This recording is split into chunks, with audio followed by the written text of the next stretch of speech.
Today, I am interviewing Bethany Bozay, did I say that right? To consider for an elementary classroom position. The date is April 26, 2017. My name is Amanda Connolly. And is it okay to record your interview and to use it to help others learn more about this interview process? Yes. Is the information in your application current and up to date? Yes. What degrees do you hold or are you in the process of earning? Early childhood and elementary education. Those are your certificates? Yeah. Okay. And your bachelor's will be in elementary ed and early childhood, yes. Can you describe for me your experiences in working with children, including your grade and subject areas taught? Can you repeat the question? Sure. Can you describe for me your experiences in working with children, including the grade and subject areas? Okay, so my student teaching that I just finished was in a first grade classroom, but I also did through Maryville practicums in a fifth grade classroom, a third grade classroom, and in an infant toddler room. So I've seen the range of age and have taught lessons in all of those, except for the infant toddler room. I didn't necessarily teach specific lessons, but I've planned and taught lessons in all of those.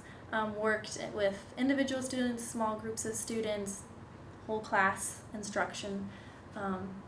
I've done a lot more, obviously, my student teaching because I did 3 weeks of intensives where I taught everything.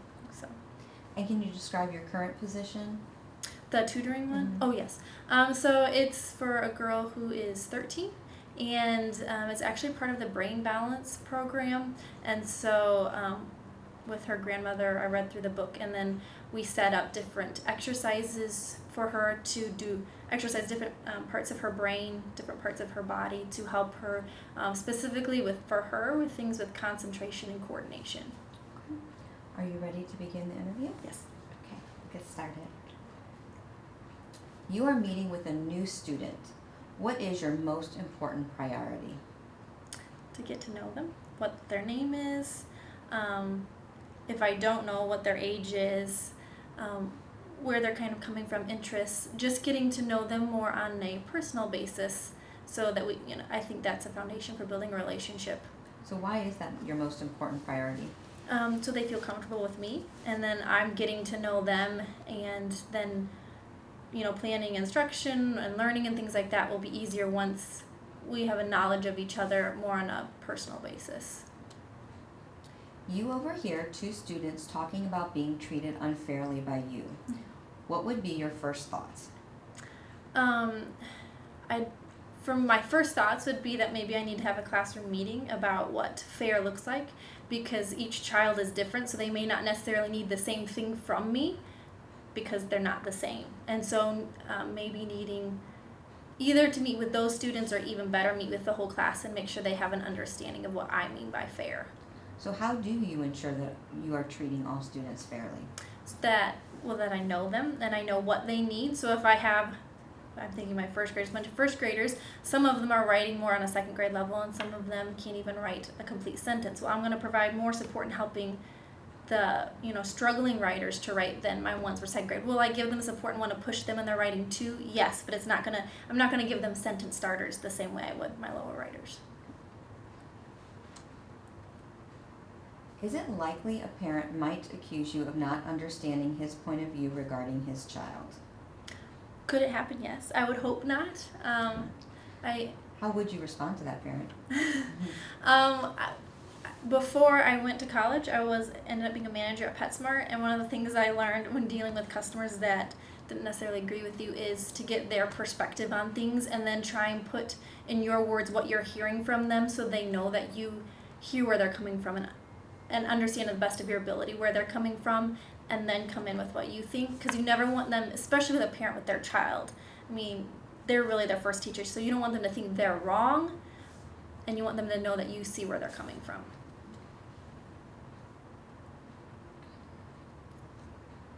One of your colleagues tells you to always validate the feelings of a student. Is that a good idea? Can we come back to that one? Sure.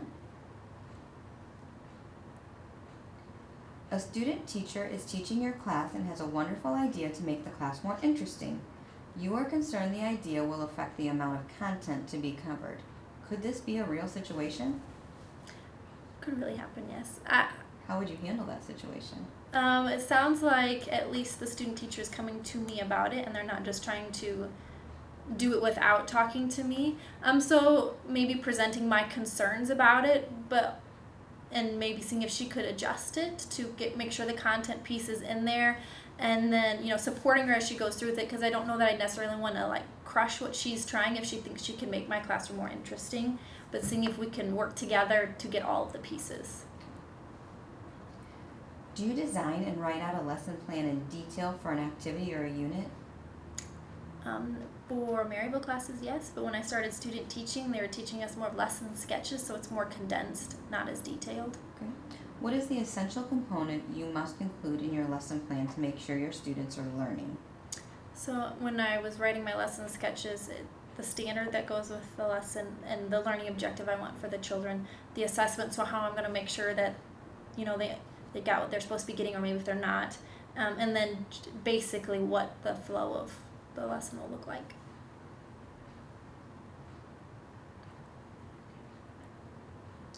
As a teacher, how important is your classroom learning environment? I think it's key. I think it's really crucial. In how the environment that you have, if it's one of community, we all have, my students have jobs, I have a job, we support each other, we work as teams, we collaborate. So when you're organizing the environment, what would you do to be sure to, let me read that again. When you're organizing the environment, what would you be sure to accentuate then? Community, that we are a community, and having classroom meetings where we sit down and we talk about things. The rules don't come down from me, but like we come up with them together and talk about consequences, why we have the rules. I also think, I don't know if I expanded on this more, the jobs. If children each have a job in the classroom, then they feel like they own the classroom too. It's not just mine.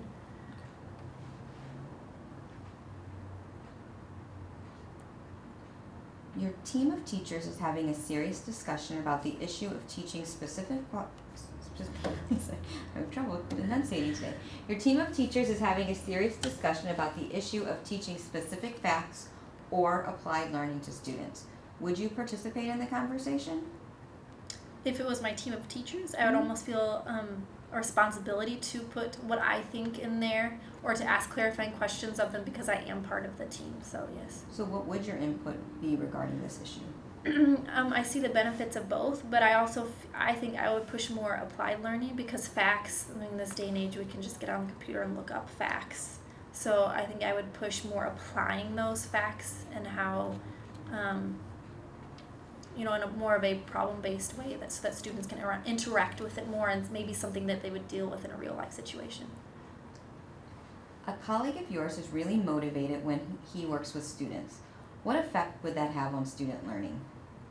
If he's really motivated when he's working with them, and how would it affect student learning? Mm-hmm. I think it would really help student learning. If he's motivated, it's going to ooze over onto them. I mean, I've seen with my first graders, if you're excited about something, then they're excited about something. So what do you do each day for yourself so you stay mentally motivated to work with students? For me, it's how I start my mornings. I always make sure I get up in plenty of time so I don't feel rushed, and I always spend time writing is a good release for me, so I always spend time before I get to school writing, and then I make sure I get there early and I can have just this time of quiet and preparing everything for my students. Your principal asks you to partner with the parent of a student in your classroom. How would you respond? Sure. And then ask more details, like partner, like why details. So the next question is then, how do you build partnerships with parents to enhance student learning? Communication with them, and the preference that they prefer, whether it's phone calls or email, whatever is the best medium for them. But also, I think the best way with parents is meeting them face to face. So when I did like parent-teacher conferences this past semester and stuff, actually getting to see the parents and have a conversation with them, I think it's better face to face. So meeting with the parent in person too.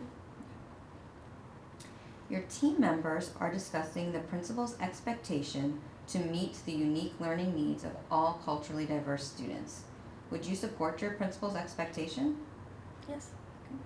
How would you meet the unique learning needs of all your culturally diverse students? Well, getting to know my students and what their learning styles are, how they take in information best, and how they produce information, and then making sure I provide that differentiation in my classroom. How do you want most students to describe you to their friends? As someone in their life that cares about them and their learning and helping them to learn and be the best person that they can be. Why do you want students to describe you that way? Because I think every child should have someone, an adult especially, kind of a mentor, someone that supports them and is there for them, whether they're making mistakes or they're struggling or whatever it is, and that I want to be that person for each of my students. A student believes you are not fair in grading his or her last exam. What would you do? Talk to the child, and hopefully, I would hope that I would have a rubric or a scoring guide for the assignment, and we could sit down and I could hear what they had to say. How, do you think you met this? Why? And then I could give my opinion, but hopefully there's a scoring guide we could go off of. Why did you respond in that manner? Because then that would be, I think, showing them in an unbiased way, because it wasn't my opinion of their piece. I was using this scoring guide and looking for these particular things. Could two students engaged in a conversation respond disrespectfully to each other? Absolutely. If you overhear the conversation, what actions would you take? I don't tolerate disrespect between students. So that's a thing where I'd want to meet with those children, and then again, if it's something I'm seeing in my classroom, have a classroom meeting about what I'm hearing and seeing and what we should do. Many teachers want to have a celebration for a colleague who has won a National Teacher Award. Some apathetic teachers are resisting the idea. Does this sound like a real situation? Yes. Then what actions would you take? I would be supportive of that person and, see that, they did accomplish something great and they're a masterful teacher, so what can I learn from them? I think of my students when we would do like a drawing at the end of the week, they'd earn things, and then you take a drawing, only one would win, and some kids would be bummed out when they didn't win, and teachers could be the same way, and having that, let's be happy for them even though we didn't get it. A student is not achieving in your class. You believe the student has a lot of talent. Could this occur in your classroom? Yes. What actions would you take to bring about a change in this student's performance? I'd want to talk with the student to see, what is it? Are they bored? Is it not interesting enough to them? Also, I'd like to meet with parents to say, this is what I'm seeing in the classroom. What are you seeing at home? Because maybe the child will do things like write or read a ton at home, but I'm not seeing it at school. Maybe talk to a specialist in the school. As a cooperating teacher, would you seek feedback from your student teacher to enhance student learning? They're hearing some of the newest stuff in their classes, so I'd love to hear what they're hearing and seeing if it helps my students, I'll do it. What strategies would you use to collect such information from your student teacher? Talking with them, conversation, making sure we had time either before school or after school at a good time where we could just talk, and I could give them feedback, they could give me feedback. Could a colleague's teaching style be way too student-centered? Too student-centered? It's hard for me to imagine. A close colleague of yours tells you your teaching style is way too student-centered. What would you say to your colleague? Can you explain why you think that? Ask for more details. What makes them think that? The proposed curriculum guide requires you to spend more time with students on classroom learning and less time on real-world applications. Is that a good idea? No, not in my opinion. What would you say to your principal? I would present my concerns and why I had those concerns. I would probably try and do some research before and see the benefits of the real-world application, why that's so important, bring that with me as like evidence, if you will.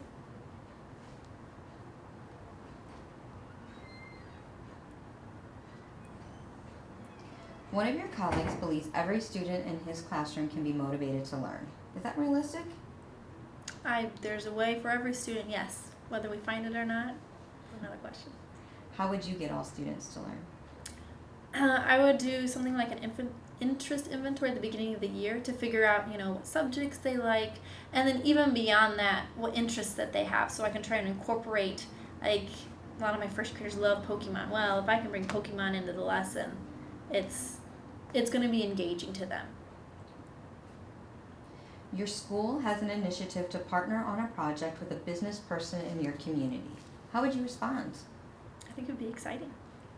How would you connect this partnering to student learning? I would see how I could incorporate it. It seems like it'd be something easy to incorporate into social studies, or even like writing, depending on what the business is. Math. It seems like it could easily connect to all the content areas. Your students are not understanding the worth and dignity of classmates who are different. Is that possible? Yes. And what would you do to bring about a change? That whole classroom meeting thing again, and I think that'd be something easy to bring up in social studies, that we're not all the same in how we act, in our appearance, in our culture, or how we're brought up, and that's okay, and trying to find the good in each of those. I'm going to go back to question 4. Yes. One of your colleagues tells you to always validate the feelings of a student. Is that a good idea? I don't know if I always want my students to look for me to make sure something's okay. I want them to be able to decide on their own, so no. Okay. If you were going to validate a student's feelings, how would you do that? Through conversation with them, or have them, maybe more of questioning, having them answer questions and think through how they feel. Okay. So that concludes the questions we have for you today. All right. Is there anything else you would like to tell us about yourself? I love Rittner. That's why I came back from my student teaching. I actually was not familiar with the Rittner district, and my junior year I was placed here, which was fine, but I didn't know anything about it, and I was with the 5th graders there, and it was really the children here, the diversity that I just loved, and the kids really pulled at my heartstrings. I know all kids have needs, but I really saw a need in these kids. And a lot of the other teachers were really welcoming. Like, people beyond my cooperating teacher would check in with me and say, come see my classroom and stuff like that. And so the environment was really welcoming to me. And so I asked to come back for my student teaching. Well, that's good to hear. All right. Then that is the end of the interview. Thank you so much. Turn that off.